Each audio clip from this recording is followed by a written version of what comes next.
चलिए my dear friends, can we resume? Yes. So friends, फटाफट revise करते हैं पूरा का पूरा चैप्टर नंबर 7। तो आप सब लोगों का साथ चाहिए रहेगा।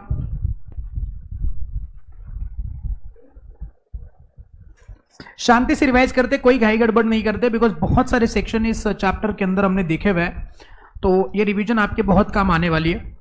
मेक श्योर करना कि आप सब लोगों का ध्यान है, ठीक है, कहीं भी मिस नहीं हो रहा है। तो chapter number 7 management and administration, इस चैप्टर के सेक्शंस की रेंज आती है सेक्शन 88 से लेके सेक्शन 122। बेटा ये बंद कर देगा। तो सेक्शन 88 के अंदर क्या लिखा है कि हर एक कंपनी को, चाहे वो कंपनी प्राइवेट कंपनी हो, पब्लिक कंपनी हो, ओपीसी गवर्नमेंट को, चाहे जो भी कंपनी हो, उसको एक रजिस्टर मेंटेन करना होगा। और उस रजिस्टर का नाम क्या होगा? Register of member, register of debenture holder and register of other security holder. इस रजिस्टर को इंडेक्स होगा कब? अगर मान लो आपके मेंबर्स कितने हैं, 50 से ज्यादा, 50 से कम है तो आपको रजिस्टर में इंडेक्स रखने की गरज नहीं है। और हर एक एंट्री इसके अंदर 7 दिन के अंदर हो जाएगी। इन रजिस्टर्स को रखना कहां पे है? तो इसको रखना कहां पे है? रजिस्टर ऑफिस पे। हाँ, अगर आपने एसआर पास करा है तो आप किसी और जगह पर भी इसको रख सकते हो। विद इन सिटी भी रखना है तो आपको एसआर पास करने की गरज नहीं है। अगर मान लो आउटसाइड सिटी भी लेके जा रहे हो तो एसआर पास करो, और साथ साथ उस एरिया में आपके 10% से ज्यादा मेंबर्स रहने चाहिए। इस रजिस्टर के अंदर जितने भी एंट्रीज है उसको ऑथेंटिकेट, ऑथोराइज करने की अथॉरिटी किसकी है? सीएस या ऐसा कोई पर्सन जिसको बोर्ड ने ऑथोराइज करा हो। क्या हम लोग इंडिया के बाहर भी रजिस्टर को मेंटेन कर सकते हैं? The answer is yes. उसके लिए आपको आर्टिकल में ऑथोराइजेशन होने की गरज है, और आप अपने ओरिजिनल रजिस्टर का एक पार्ट वहां पे मेंटेन कर सकते हो फॉर दैट कंट्री, जहां पे उस कंट्री में आपके मेंबर्स रह रहे हो। जैसे आपने रजिस्टर्स मेंटेन करना शुरू करा, 30 दिन के अंदर आपने किसको बताना है? आरओसी को बताना है एमजीटी 3 में। वैसे आप फॉरेन में रजिस्टर मेंटेन करो या वहां पे रखना बंद कर दो, या फिर आप वहां से प्लेस चेंज कर लो, आपको अगेन 30 दिन के अंदर आरओसी को बताना ही है, और ये आपके प्रिंसिपल रजिस्टर का ही पार्ट माना जाएगा।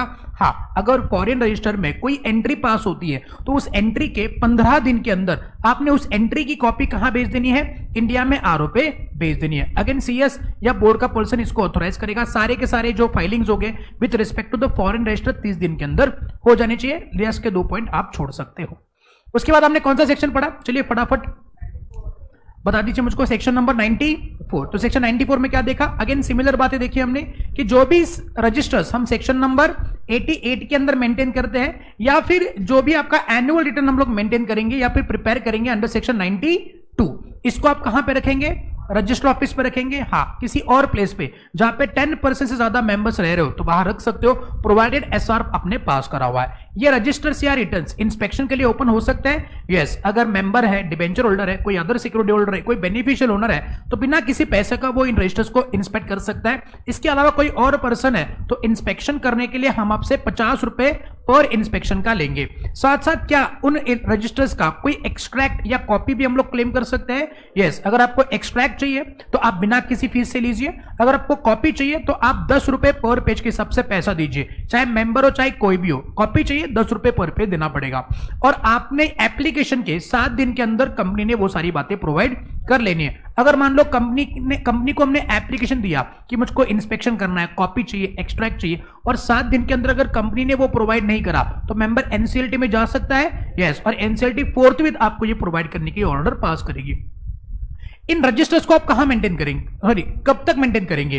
परमानेंटली। अगर आपका फॉरेन रजिस्टर ऑफ मेंबर है तो similar foreign register of member है तो उसको भी आपको क्या करना है? परमानेंटली मेंटेन करना है। अगर मान लो आपके डिबेंचर होल्डर है या अदर सिक्योरिटी होल्डर है तो 8 ईयर्स, कहां से? From the date of issue, नलाइको रिडम्पशन, और वहीं पे foreign registered of debenture holder या अदर सिक्योरिटी होल्डर है तो अगेन उसको भी 8 साल from the date of redemption. Very good. उसके बाद कौन सा सेक्शन देगा? सेक्शन 95 क्या बात कर रहा है कि ये सारे रजिस्टर्स और रिटर्न जो है वो आप क्या कर सकते हो? As a prima facie evidence use कर सकते हो। नेक्स्ट सेक्शन कौन सा देखा? सेक्शन 91। सेक्शन 91 क्या बात कर रहा है? Power to close the register. तो आप इन रजिस्टर को क्लोज कर सकते हो। यस, बताएंगे रीजन क्या होंगे क्लोज करने के? आपने डिविडेंड डिक्लेयर करा, जनरल मीटिंग बुलानी है, बोनस शेयर देना है, राइट इश्यू करना है, कुछ भी करना है तो आपको रजिस्टर क्लोज करना होगा। पूरे साल में आप कितने दिन क्लोज कर सकते हो? 45 डेज, और एक ट्रांच में आप कितना कर सकते हो? 30 डेज। अगर मान ले 45 डेज खत्म हो चुके हैं तो आप किसका इस्तेमाल करेंगे?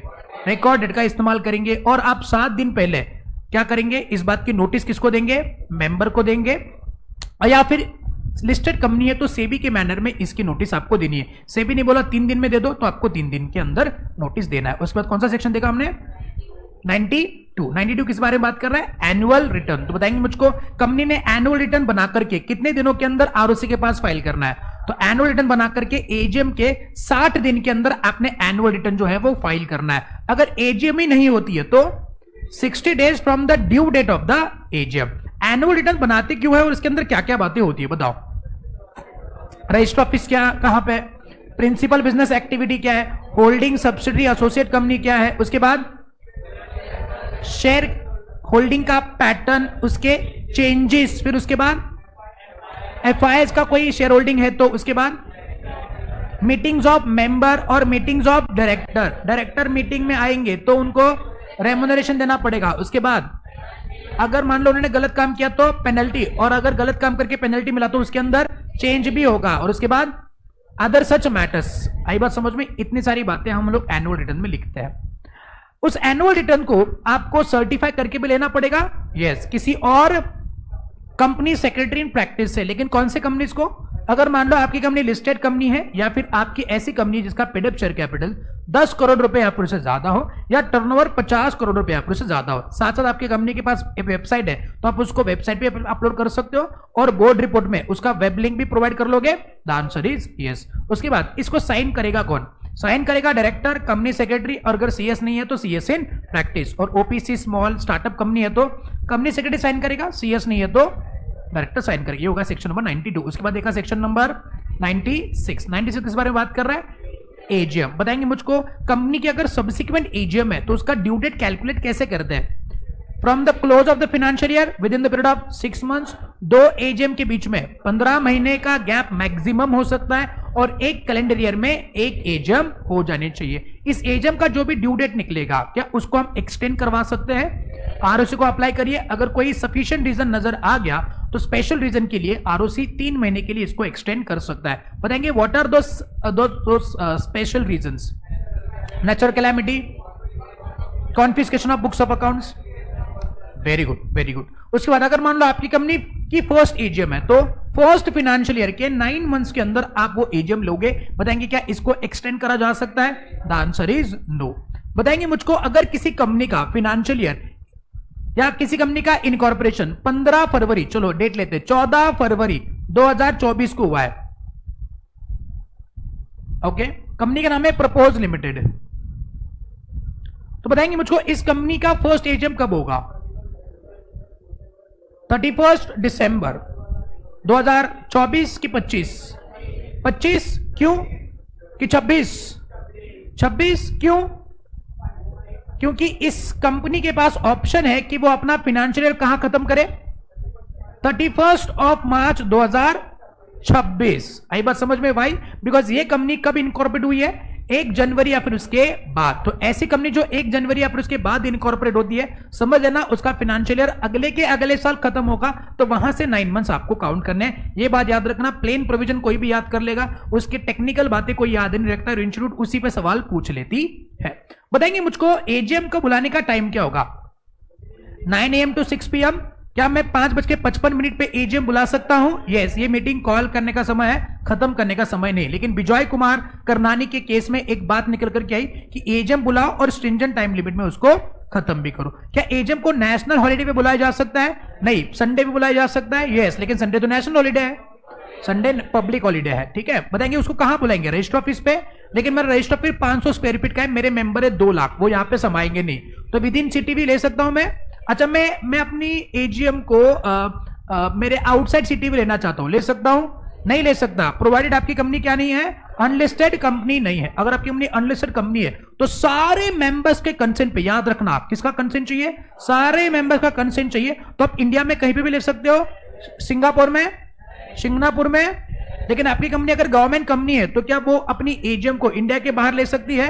अच्छा बताओ, बोर्ड मीटिंग लेने का प्लेस कहां पे होगा, बोर्ड मीटिंग कहां ली जा सकती, कहीं पर भी ली जा सकती, इंडिया में, इंडिया के बाहर कहीं भी ली जा सकती है। लेकिन आपकी कंपनी गवर्नमेंट कंपनी है तो आपकी कंपनी की एजीएम कहां होगी, कहीं पर भी हो सकती है, इंडिया के बाहर भी हो सकती है। अनलिस्टेड कंपनी है तो इंडिया में कहीं भी हो सकती है, बस ऑल मेंबर्स का कंसेंट चाहिए। और उसको छोड़ के लिस्टेड कंपनी है तो आप रजिस्टर ऑफिस या विद इन सिटी भी कहीं पर भी ले सकते हो। आई बात समझ में? चलिए उसके बाद अगर मान लो कंपनी एजीएम नहीं ले पाई तो क्या एनसीएलटी भी एजीएम ले सकती है?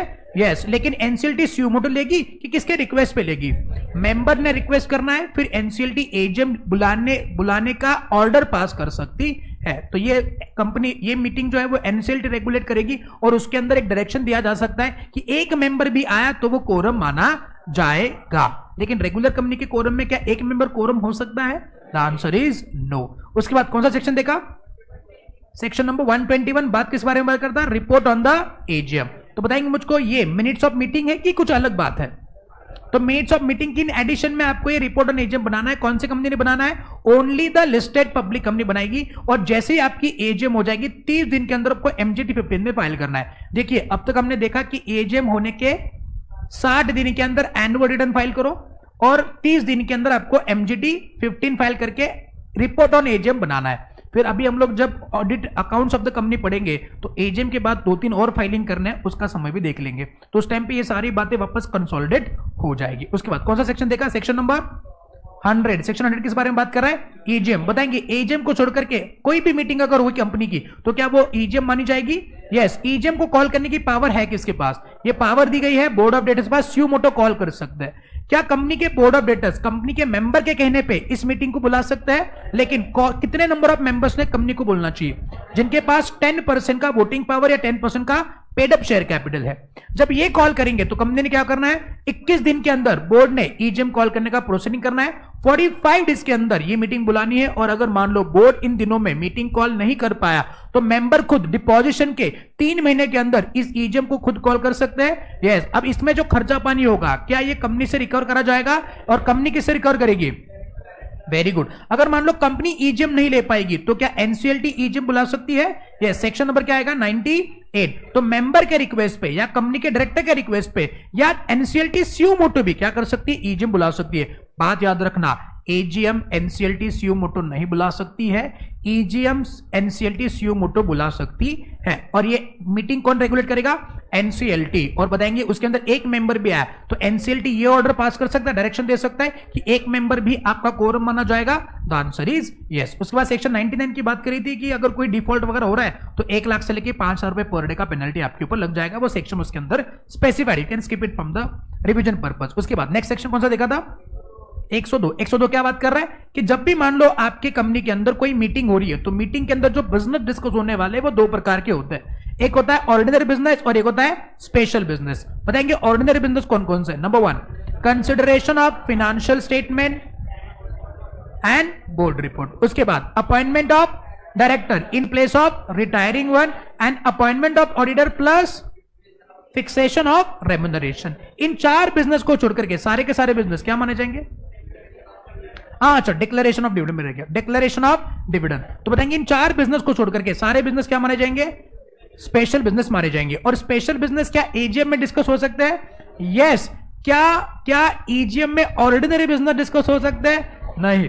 तो एजीएम में स्पेशल और ऑर्डिनरी दोनों डिस्कस होंगे और ईजीएम में बस और बस जब भी स्पेशल बिजनेस डिस्कस होगा क्या उसको एक्सप्लेनेटरी स्टेटमेंट जोड़ना बहुत जरूरी है, उसका फुल टेक्स्ट ऑफ रेजोल्यूशन जोड़ना बहुत जरूरी है। यस। और एक्सप्लेनेटरी स्टेटमेंट में एडिशनली और क्या आएगा? और आएगा अगर कोई कंपनी का डायरेक्टर, कोई मैनेजर, कोई की मैनेजर पर्सन या फिर उनका रिलेटिव अगर किसी और कंपनी में जिसके साथ हम लोग कोई बिजनेस कर रहे हैं उस कंपनी में इनका मिल मिला के 2% या फिर उससे ज्यादा का शेयर होल्डिंग है तो आपको उस बात की इंफॉर्मेशन एक्सप्लेनेटरी स्टेटमेंट में जोड़नी है। मैंने आपको एग्जांपल दिया था अगर आपको याद है, ठीक है, कि अगर मान ले कोई कंपनी मान लो रिलायंस इंडस्ट्रीज लिमिटेड, अगर रिलायंस इंडस्ट्रीज लिमिटेड कहीं जाकर के टाटा मोटर्स लिमिटेड के साथ कोई बिजनेस करने वाली है और रिलायंस इंडस्ट्रीज लिमिटेड के डायरेक्टर, की मैनेजर पर्सन या फिर उनके रिलेटिव का टाटा मोटर्स लिमिटेड में मिल मिला के 2% या फिर उससे ज्यादा का होल्डिंग है तो रिलायंस इंडस्ट्रीज ने इस ट्रांजैक्शन को जो वो डील कर रहे हैं टाटा मोटर्स के साथ, इस ट्रांजैक्शन को, इस रेजोल्यूशन को जो पास करना है उसकी जो नोटिस भेजेंगे उस नोटिस के अंदर एक्सप्लेनेटरी स्टेटमेंट जोड़ना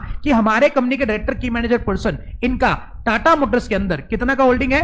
2% या फिर उससे ज्यादा का होल्डिंग है। ये दिमाग में रख करके मीटिंग में आएगा। ये बात बहुत ही इंपॉर्टेंट है, इसमें सवाल या निशान या सवाल बन सकते हैं। चलिए उसके बाद नेक्स्ट सेक्शन कौन सा देखा हमने? सेक्शन नंबर 114 किस बारे में बात कर रहा था? That is the resolution. बताएंगे ओआर का मतलब क्या होता है? Vote casted in favour is more than vote casted against the resolution. और एसआर का मतलब क्या होता है? Vote casted in favour is more than और equal to 3 times of vote casted against the resolution. बताएंगे मुझको, अगर मान लो मेरे को बोनस शेयर इशू करना है, क्या इशू करना है?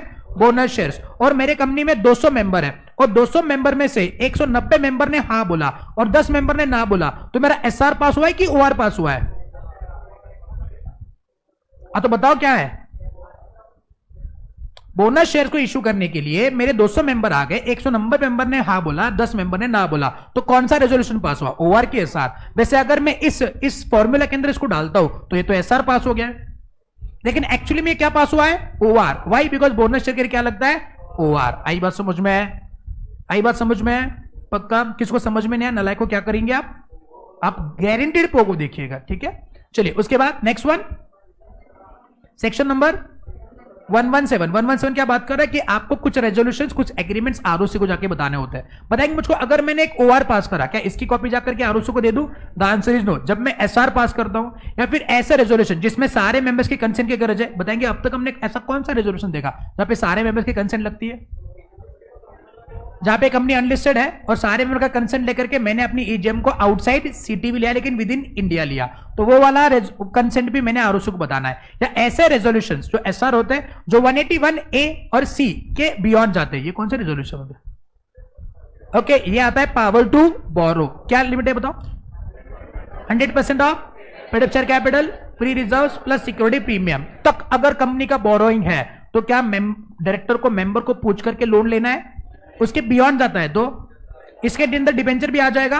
यस, डिबेंचर भी एक प्रकार का बोरिंग ही होता है। या फिर कंपनी ने कोई बीआर पास करा, या बीआर उस रिलेटेड है, related to appointment renewal of managing director, या ऐसे कोई भी रेजोल्यूशन जो क्लास ऑफ मेंबर्स पास करती है विद स्पेसिफाइड मेजोरिटी। जैसे कि मान लो मैंने वेरिएशन करना है, क्या वेरिएशन करना है? Variation of the share holders right. जैसे मैंने 10% का मेरा प्रेफरेंस शेयर से 8% करना है, तो वहां पे मेरे को स्पेसिफाइड मेजोरिटी का कंसेंट चाहिए होता है या फिर एक एसआर पास करना होता है, 3/4 लोगों का कंसेंट चाहिए, तो ये कंसेंट भी मैंने जाकर के आरओसी को देना है। या फिर अगर कोई ऐसा रेजोल्यूशन जो कंपनी के वॉलंटरी वाइंड अप का हो, तो ये सारी बातें आपने 30 दिन के अंदर किसको बतानी है? एमजीटी 14 में आरओसी को बतानी है। नेक्स्ट वन, कौन सा सेक्शन? 101 किस बारे में था? Regarding the notice. बताएंगे मुझको, आज मान लो कंपनी की कोई एजीएम या ईजीएम हो रही है तो मैंने कितने दिन का नोटिस देना है? 21 दिन का क्लियर नोटिस। क्लियर का मतलब क्या होता है? डेट ऑफ मीटिंग और डेट ऑफ नोटिस दोनों एक्सक्लूड करेंगे, बीच में 21 दिन मिनिमम होने चाहिए। बताएंगे सेक्शन 8 कंपनी के लिए लिमिट क्या है?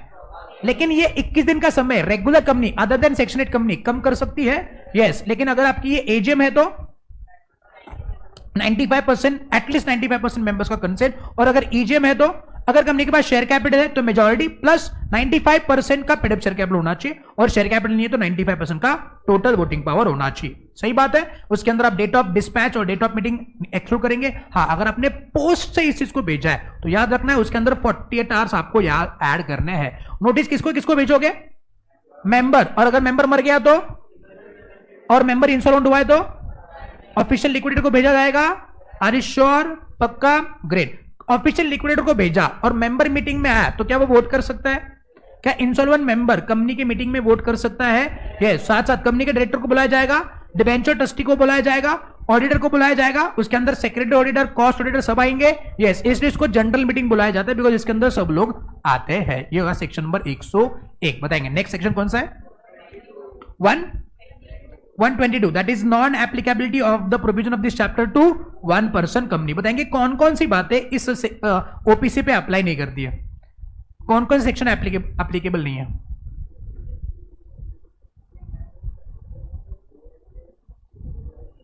कोई तो सेक्शन की रेंज थी ना। अच्छा, सेक्शन 96 एप्लीकेबल है?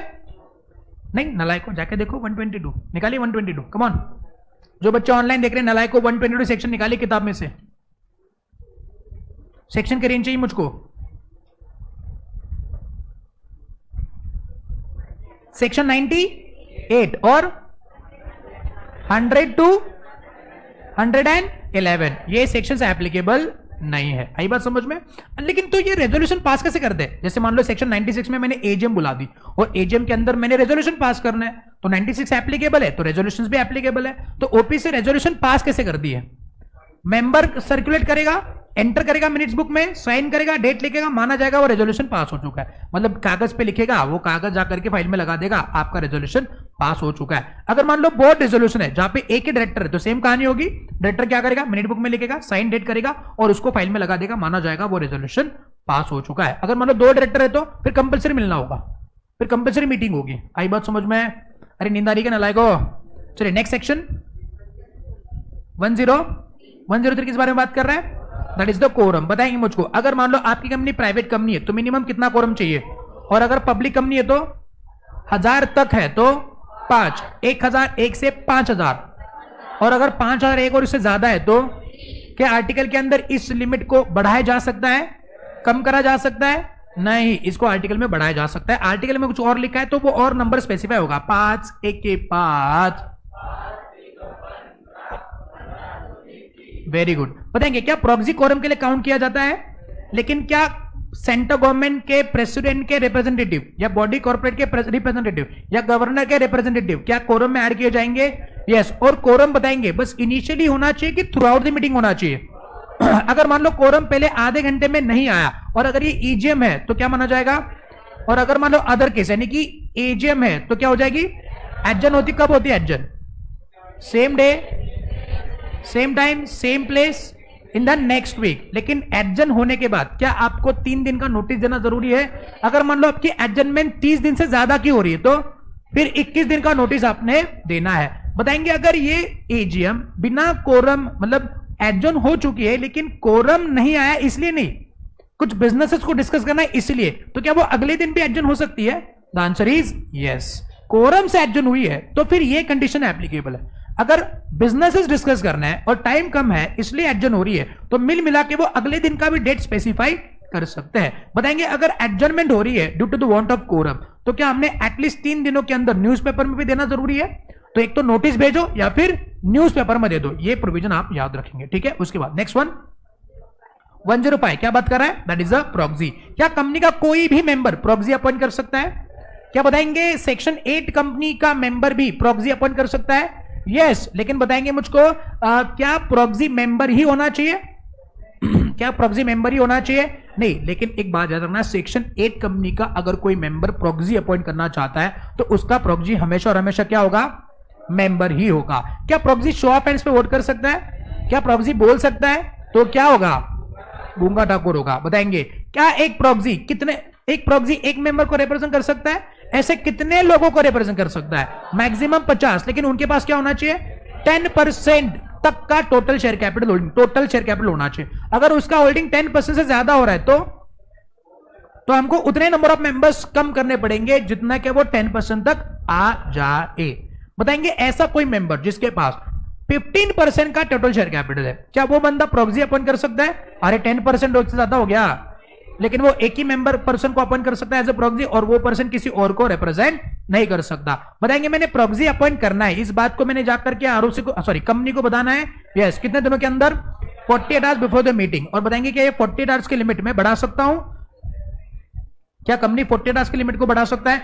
नोटिस में लिखा 72 आवर्स, तो हम 48 आवर्स ही मानेंगे, इसमें सवाल बने हुए हैं, याद रखना। अच्छा बताएंगे मैंने 2 प्रॉक्सी को अपॉइंट करा और दूसरे प्रॉक्सी को मैंने बाद में डिपॉजिट करा विद इन 48 आवर्स, तो बताएंगे वो प्रॉक्सी वैलिड माना जाएगा। The proxy dated later will be a valid proxy, okay, provided उसका डेट भी लेटर है और वो 48 आवर्स के अंदर डिपॉजिट भी है। अगर मैंने एक प्रॉक्सी को लेटर अपॉइंट करा और उसको 48 आवर्स के बाद में डिपॉजिट करा तो क्या वो वैलिड प्रॉक्सी माना जाएगा? क्या मैं एक से ज्यादा प्रॉक्सी अपॉइंट कर सकता हूं? यस। बताएंगे नेक्स्ट सेक्शन 112 में क्या लिखा हुआ है कि अपने इंडिया के प्रेसिडेंट या फिर किसी भी स्टेट के गवर्नर वो रिप्रेजेंटेटिव को अपॉइंट कर सकते हैं। क्या ये रिप्रेजेंटेटिव प्रॉक्सी अपॉइंट कर सकते हैं? क्या ये रिप्रेजेंटेटिव प्रॉक्सी अपॉइंट कर सकते हैं? जैसे मान लो आज मुर्मू जी है तो मुर्मू जी मान लो किसी कारणवश मीटिंग में नहीं जा पाई तो क्या ये प्रॉक्सी को अपॉइंट रिप्रेजेंटेटिव को अपॉइंट कर सकती है? हाँ जी कर सकती है। लेकिन क्या रिप्रेजेंटेटिव प्रॉक्सी अपॉइंट कर सकता है? क्या प्रॉक्सी को अपॉइंट कर सकता है? क्या कोई भी प्रॉक्सी अपॉइंट कर सकता है? बताएंगे ये रिप्रेजेंटेटिव क्या शो ऑफ हैंड्स पे वोट कर सकते हैं? ये मीटिंग में बोल भी सकते हैं? यस। 112 और 113 गवर्नर और फिर 113 बॉडी कॉर्पोरेट का है। तो अगर मान लो किसी भी कंपनी की अंदर कोई मेंबर क्या है बोलो? बॉडी कॉर्पोरेट है, तो बॉडी कॉर्पोरेट पे रिप्रेजेंटेटिव अपॉइंट कर सकते हैं या रिप्रेजेंटेटिव प्रॉक्सी अपॉइंट कर सकते हैं? अरे श्योर, क्या ये शो ऑफ हैंड्स पे वोट कर सकते हैं? क्या ये बोल सकते हैं? यस। नेक्स्ट सेक्शन 104 104 104 104 क्या बात कर रहा है? Chairman of the company. बताएंगे मुझको कंपनी का मीटिंग का चेयरमैन कैसे अपॉइंट करा जाएगा? बाय शो ऑफ हैंड्स, या आर्टिकल में कुछ और बात लिखी तो किसी और तरीके से। अगर चेयरमैन को अपॉइंट करने का पोल लिया हुआ है तो बताएंगे वो पोल फोर्थ विथ लिया जाएगा। यस। बताएंगे मुझको यूजुअली किसी भी company that is general meeting का चेयरमैन कौन बनेगा? बेसिकली कंपनी लॉ क्या बोलता है कि आप उस मीटिंग में जो मिले हुए मेंबर है उनमें से कर लो, लेकिन अगर कंपनी का चेयरमैन है तो वही करेगा। अगर कंपनी का चेयरमैन अवेलेबल नहीं है तो बोर्ड ऑफ डायरेक्टर्स अपने में से किसी को अपॉइंट करेंगे, और वो भी अगर अवेलेबल नहीं है तो मेंबर अपना एक चेयरमैन अपॉइंट कर सकते हैं। ये बात याद रखेंगे। उसके बाद नेक्स्ट वन 107 क्या बोल रहे हैं कि जब कहीं को रेजोल्यूशन सामने रखा जाता है तो रेजोल्यूशन शो ऑफ हैंड से होगा unless and until poll demand करा हुआ है। क्या पोल डिमांड करने की अथॉरिटी एक प्रॉक्सी की होती है? अगर मान लो उस चीज पे इलेक्ट्रॉनिक वोटिंग लिया हुआ है तो क्या इलेक्ट्रॉनिक वोटिंग भी लिया जा सकता है? तो क्या शो ऑफ हैंड्स लिया जाएगा? नहीं। नोटिस में अगर ई वोटिंग की बात करी है तो ई वोटिंग से ही होगा, शो ऑफ हैंड से नहीं होगा। नेक्स्ट वन सेक्शन 110 क्या बारे में? Postal ballot. बताएंगे ऐसी कौन सी कंपनीज है जिनको पोस्टल बैलेट से ही वोटिंग करवाना होगा? वैसे सारी कंपनीज कर सकती है, बस ओपीसी या ऐसी कंपनी जिसके मेंबर कितने हैं 200 या फिर उससे कम है, ये पोस्टल बैलेट से वोटिंग नहीं करेंगे। भाई इतने से तो मेंबर है, बुला लो मीटिंग में। आज मान लो कंपनी को किसी एक चीज पे मेंबर की राय चाहिए, मतलब चाहिए। मीटिंग में उनको बुलाएंगे तो कुछ आएंगे कुछ नहीं आएंगे, लेकिन ये नहीं चलेगा, मुझको सारे मेंबर्स का कंसेंट चाहिए। तो क्या मैं पोस्टल बैलेट से घर बैठे बैठे उनसे वोट करवा सकता हूं? कौन से ऐसे मैटर है जिन पे कंपल्सरी पोस्टल बैलेट होगा? तो आएगा पोस्टल बायबैक वेरिएशन। पी से क्या आएगा? Place of register office outside सिटीवी। ओ से क्या आएगा? ओ से फिर क्या आएगा? Object of the prospect. S से क्या आएगा? Small share holder directors. T से क्या आएगा? टीवीआर नहीं डीवीआर। ए से क्या आएगा? Alteration of article. एल से क्या आएगा? Loan security guarantee which is in excess of 186(3). 186(3) का लिमिट क्या है बताओ? 60% of paid up share capital free reserve security premium, या 100% of free reserve securities premium. Very good. Buyback करना है या फिर किसी भी शेयर होल्डर्स के राइट को वेरिएट करना है, कंपल्सरली पोस्टल बैलेट करवाइएगा। क्या पोस्टल बैलेट के सारे रिजोल्यूशंस हम ई वोटिंग से भी करवा सकते हैं? यस। तो instead of having this documentary part we can do it in the electronic way only. चलो नेक्स्ट वन। अच्छा बताएंगे कौन से बिजनेसेस पोस्टल बैलेट से करवा नहीं सकते? ऐसे बिजनेसेस जो ऑर्डिनरी बिजनेस है और साथ साथ ऐसे बिजनेस जिसमें ऑडिटर और डायरेक्टर को राइट टू बी हर्ड है। इस पे सवाल आया था, याद रखेंगे। ठीक है, चलिए नेक्स्ट वन सेक्शन नंबर 108 108 क्या बारे में? E voting. बताएंगे कौन से कंपनी को ई वोटिंग कंपलसरी है? इलेक्ट्रो लिस्टेड कंपनी या फिर ऐसी कंपनी जिसके मेंबर 1000 या फिर उससे ज्यादा है। अच्छा, ई वोटिंग के दो प्रकार होते हैं, एक होता है रिमोट ई वोटिंग और होता है voting eight meeting. What is remote e voting? Remote से वोटिंग करना, तो मीटिंग के प्लेस को छोड़ करके किसी और प्लेस पे अगर ई वोटिंग हो रहा है, वेट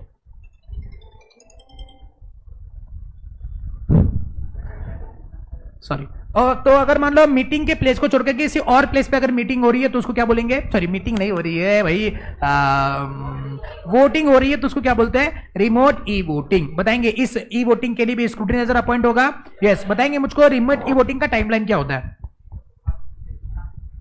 रिमोट ई वोटिंग का टाइमलाइन क्या होता है? नहीं, रिमोट ई वोटिंग कब तक हो सकता है? कब तक?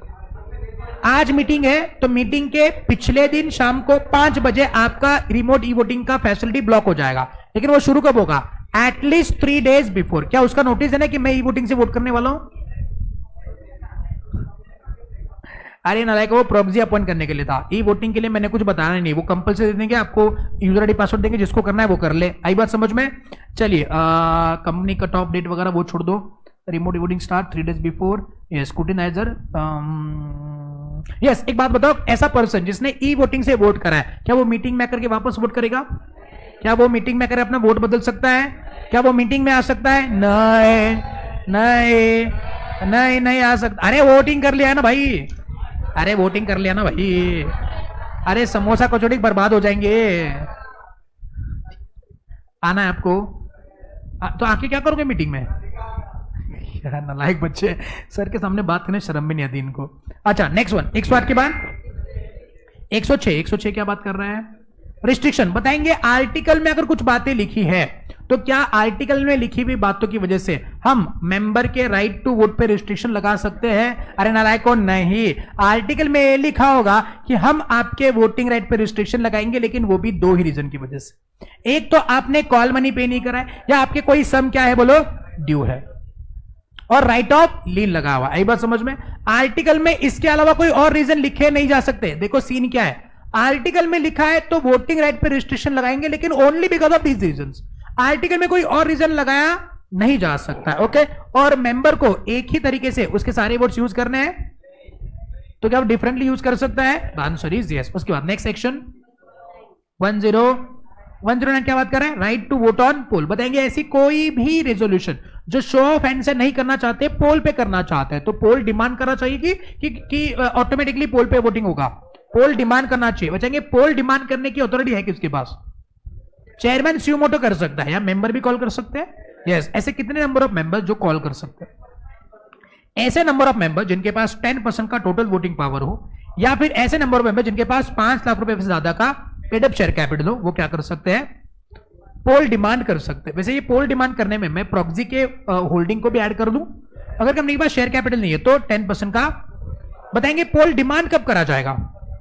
कभी भी शो ऑफ हैंड्स का वोटिंग अब तक नहीं हुआ है, पोल लिया जा सकता है। शो ऑफ हैंड्स में वोटिंग हो चुका है, शो ऑफ वोटिंग होकर रिजल्ट भी आ चुका है, रिजल्ट डिक्लेयर भी हो चुका है, तो कभी भी लिया जा सकता है एट एनी टाइम। यस, क्या पोल को विड्रॉ भी करा जा सकता है? कब?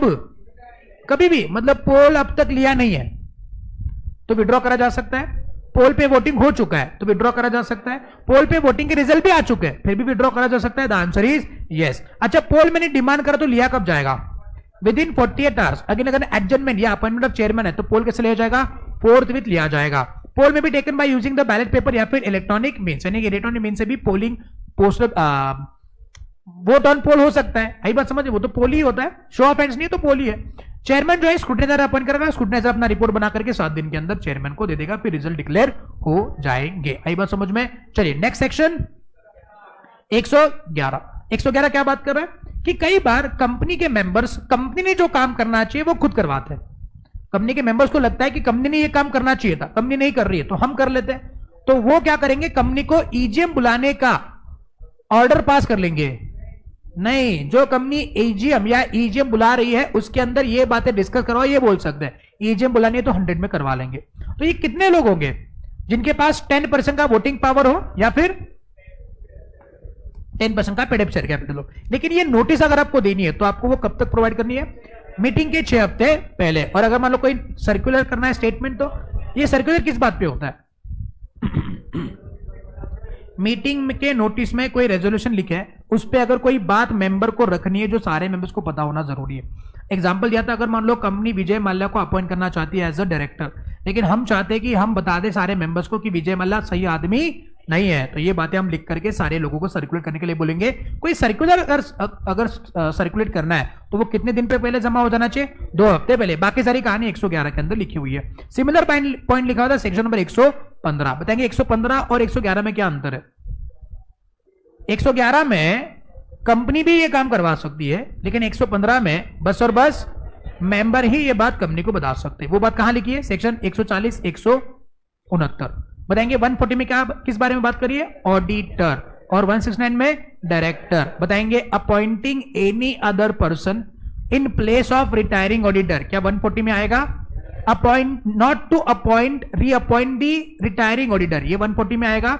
Yes, removal of the director before expiry of term 169 के अंदर आएगा। And appointing any other director in place of the retiring auditor that is removed director. क्या बताएंगे? ये 169 में आएगा। यस। क्या इसके अलावा और भी कुछ बातें एओ में लिखी जा सकती है? कितने लोगों ने ये कंपनी को ये बात बतानी है जिनके पास 1% या कुछ ज्यादा का वोटिंग पावर हो, या फिर जिनके पास 5 लाख रुपए से ज्यादा? ये रूल में लिखी हुई बात है, याद है आपको? बताएंगे ये लोग कंपनी को नोटिस देंगे कब?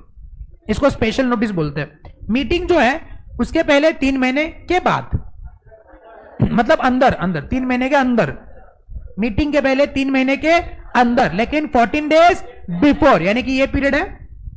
और कंपनी ने आगे क्या करना है? फिर मीटिंग के 7 दिन पहले क्या करना है?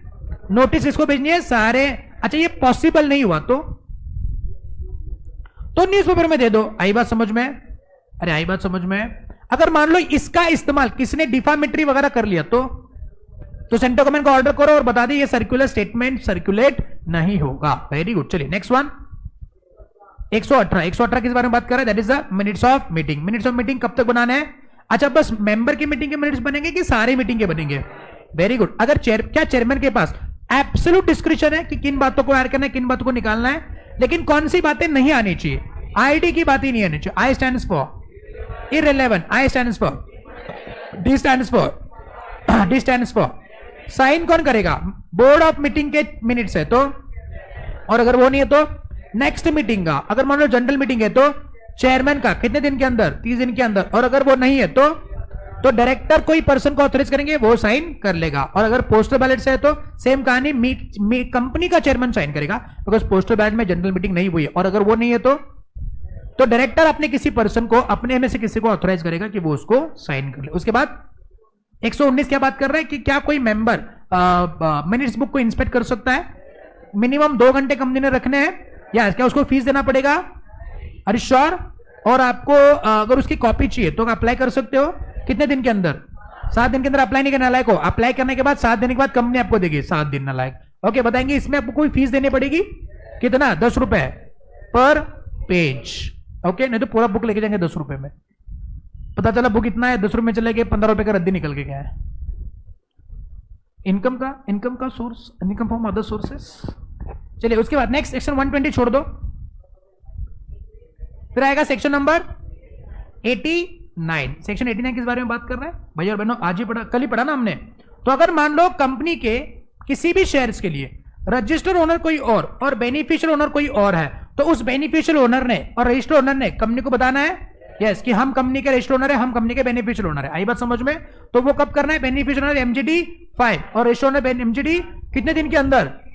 और कंपनी आगे किसको बताएगी? ROC को MGD 6 में। आई बात समझ में? बस हो गया सेक्शन 89, बस इतनी ही बात कर। अगर नहीं करा तो फिर पेनल्टी वगैरह है, वो डिटेल में सेक्शन 89 में देख लेना। बात करेंगे section number 90, that is the register of significant beneficial owner. Section 89 direct holding की बात करता है और 90 किसकी बात करता है? इनडायरेक्ट। Very good. तो अगर मान लो कोई पर्सन किसी कंपनी के अंदर इनडायरेक्टली कुछ होल्डिंग रखता है, तो क्या उसने कंपनी को बताना है?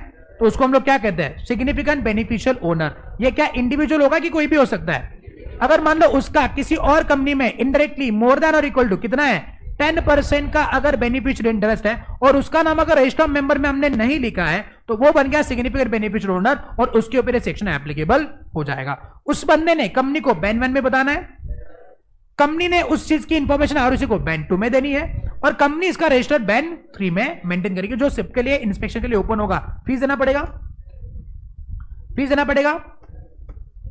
The answer is yes. Significant beneficial owner का इंस्पेक्शन करने के लिए आपको फीस देना होगा, चाहे मेंबर हो चाहे जो भी हो। आई बात समझ में? बताएंगे क्या कंपनी के ऊपर भी कुछ मैंडेटरी फोर्स है कि आपने भी SBO को ढूंढना है? चलो बंदा खुद बताएगा तो ठीक है, नहीं बताएगा तो इंडायरेक्ट होल्डिंग है भाई, कंपनी ने ढूंढना है। कंपनी ने कैसे ढूंढना है?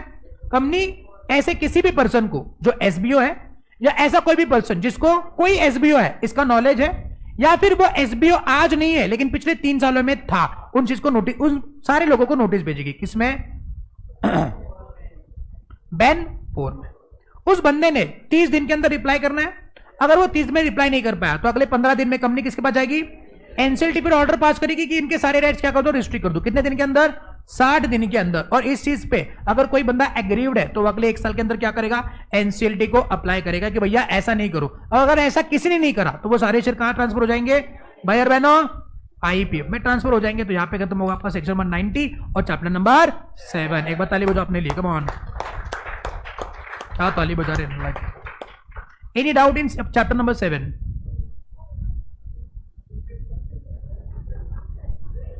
क्या बोल रहे हैं? कुछ नहीं समझा?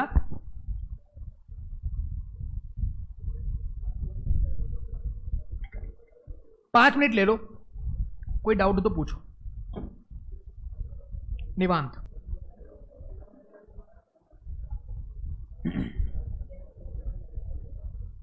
हाँ जी, वीडियो देखना है 5 मिनट का, तो क्या करना है? वैसे भी अकाउंट की एक्स्ट्रा क्लास थी ना, होने वाली थी ना, जो कैंसिल हो चुकी है। तो एवे ही आप अदरवाइज भी बैठ सकते थे क्लास में। क्या स्वरूप सर को बोले नहीं सर मत लो, आज छुट्टी है, घर जाना है। ये बस मैं ले रहा हूं इसलिए सर नाटक हो रहे हैं। ये मेरे से आपका क्या खास लगा हुआ है मेरे को समझ नहीं आता है। बाकी फैकल्टी तो कुछ नहीं बोलते हो, छोड़ दो करके। क्या हुआ? चलो 5 मिनट लो, ब्रेक चाहिए तो 5 मिनट में हो क्या ना, हम शुरू करेंगे डिविडेंड वाला चैप्टर। अरे बहुत मजा आएगा, बहुत इंटरेस्टिंग चैप्टर है भाई। 6:45 को क्लास खत्म होगी। जिसको 5 मिनट का ब्रेक चाहिए हो के आइए, अदरवाइज 5 मिनट में मैं शुरू कर लूंगा। मैं इधर ही हूं, आप होके आइए। बराबर 6:23 पर क्लास चालू होगी।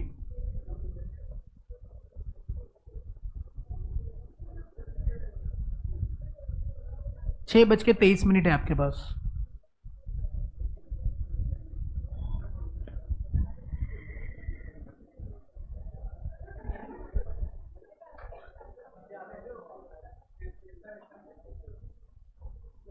रुको बेटा।